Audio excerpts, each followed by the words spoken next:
जय जय श्री राधे। आप सभी भक्तों का हार्दिक अभिनंदन है। आज हम अध्यात्म की इस श्रृंखला में भक्त और भक्ति क्या होती है, ये कितने प्रकार के होते हैं, इस पर चर्चा करेंगे। तो सबसे पहले शुरू करने से पहले हम प्रभु का ध्यान करेंगे और आप सभी मेरे साथ मिलकर बोलेंगे।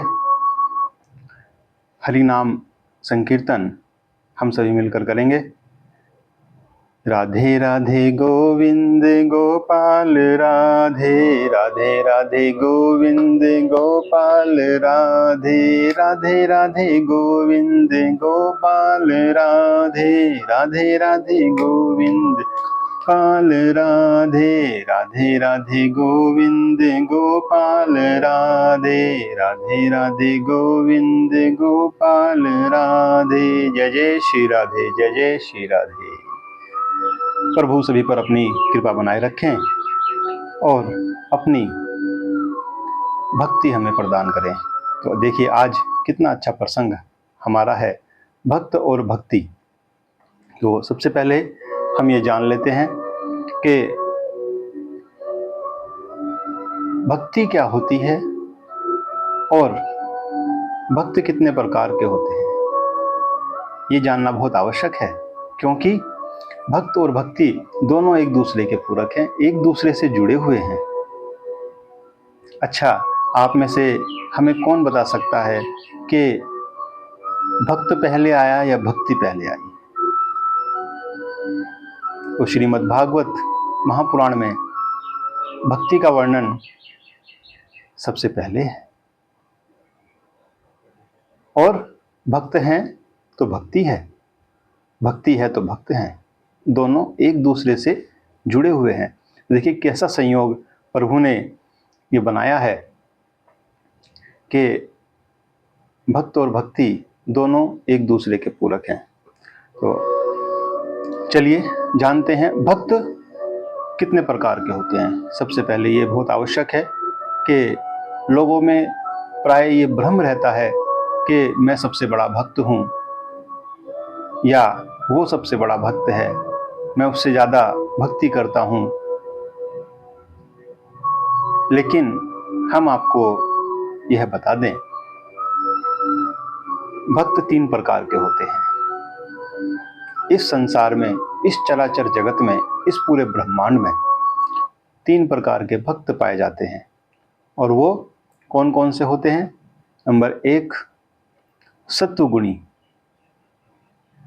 सत्वगुणी भक्त जो सदैव प्रभु की सेवा में तल्लीन रहते हैं, उन्हें केवल प्रभु की भक्ति से ही प्रेम रहता है और किसी चीज से प्रेम नहीं होता।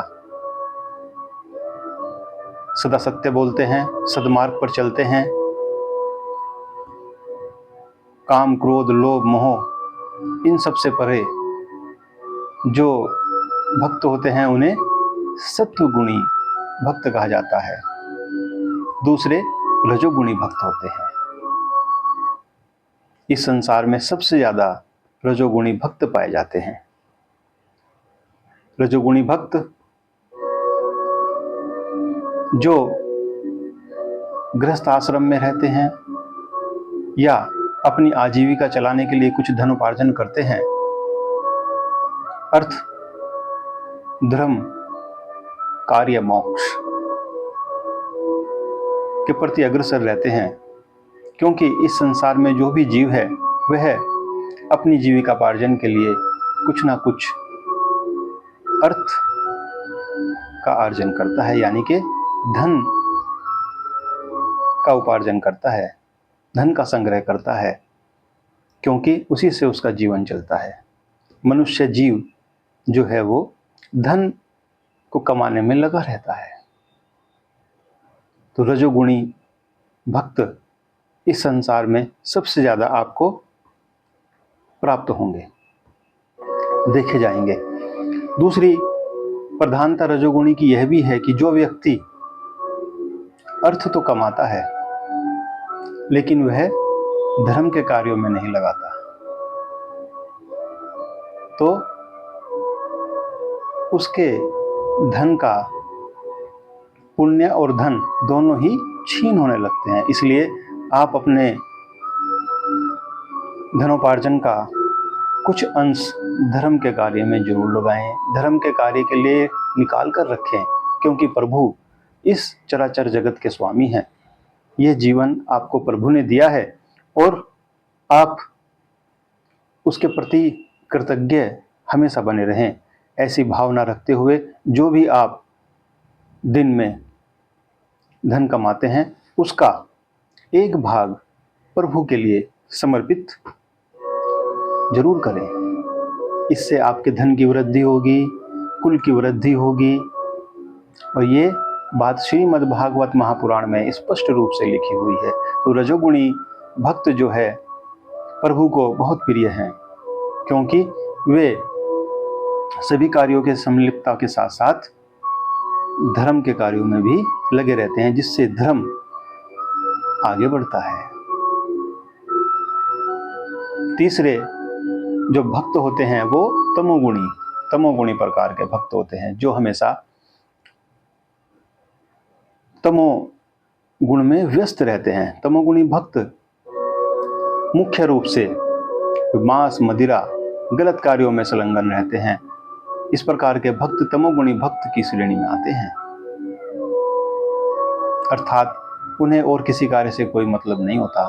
वह मदपान, मत्सर, गलत कार्यों में तल्लीन रहते हैं। भक्त तो वो भी होते हैं, प्रभु के भक्त तो वो भी हैं, गलत कार्य करते हैं लेकिन हरि नाम जपते हैं। प्रभु को तो सब प्रिय हैं, लेकिन सबसे ज्यादा जो प्रिय हैं वो हैं सत्वगुणी और रजोगुणी।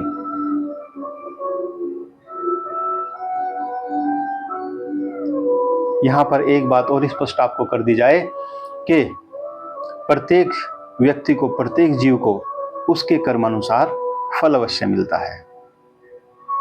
भक्ति तो सभी के पास है।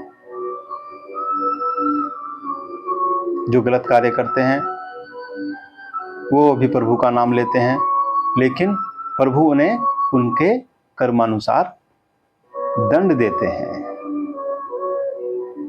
कर्म फलदाता, कर्म का फल हम सबको भोगना ही है। ये प्राचीन सत्य है। जिसने जो कर्म किया है, चाहे प्रभु इस धरा पर अवतीर्ण हुए हैं, उन्होंने भी कर्मों का फल भोगा है, तो मनुष्य की तो बात ही क्या है। इसलिए हमेशा सत्कर्म करें, अच्छे कर्म करें, किसी को दुखी ना करें, किसी के साथ दुर्व्यवहार ना करें, किसी के साथ छल ना करें, किसी के साथ कपट ना करें। अपना कार्य सिद्ध करने के लिए दूसरे को नीचा ना दिखाएं। यही सद्मार्ग की ओर चलने का, अच्छे कर्म करने का, क्योंकि हम इस संसार में आए हैं, हमें अच्छे कर्म करने हैं और यही हमारे आगे आने वाले जन्मों को फलीभूत करता है। श्रीमद् भागवत महापुराण में स्पष्ट रूप से लिखा हुआ है। प्रथम अध्याय में ही भक्त और भक्ति का वर्णन आता है, तो सबसे पहले भक्त और भक्ति का वर्णन इसलिए दिया गया है ताकि आप अपने ज्ञान के द्वार खोलें और प्रभु की निश्चल भक्ति करें, निष्काम भक्ति करें। तो इस प्रकार भक्त तीन प्रकार के होते हैं, सत्वगुणी, रजोगुणी और तमोगुणी। जो जिस प्रकार के कर्म करता है उस प्रकार के फल उसको प्राप्त होते हैं। देखिए कितना अच्छा प्रसंग, भक्ति। अब बात भक्ति की आती है। भक्ति हमारे हृदय में कैसे प्रवेश करती है? भगवान नाम संकीर्तन से। आप सबसे पहले प्रभु से प्रार्थना करें, प्रभु की आराधना करें प्रभु हमें अपनी भक्ति प्रदान कीजिए और भक्ति का आपके हृदय में प्रवेश करने का सबसे सरल माध्यम है भगवान नाम संकीर्तन। प्रभु का नाम लें, प्रभु का नाम जप करें, क्योंकि भक्ति जो है, जो भक्ति से प्रेम होता है वह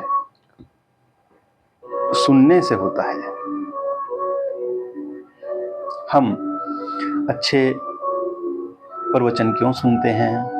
क्योंकि भक्ति देवी हमारे हृदय में प्रवेश करती है। कैसे प्रवेश करती है? देखिए, सांसारिक प्रेम जो होता है वो आंखों से होता है। किसी को देख के कि बहुत सुंदर है, हमें उससे प्रेम हो जाता है। लेकिन प्रभु से जो प्रेम होता है वह भक्ति के माध्यम से होता है।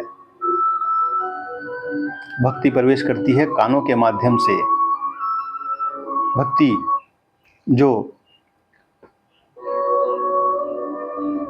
मंत्रमुग्ध करने वाले प्रवचन है, सुंदर वाणी है, प्रभु के हृदय को छूने वाले भजन, वो हमारे कानों के माध्यम से हमारे हृदय में प्रवेश करते हैं। यानी कि भक्ति देवी को ये वरदान है कि आप सबके भक्तों के हृदय में विराजमान हो जाइए।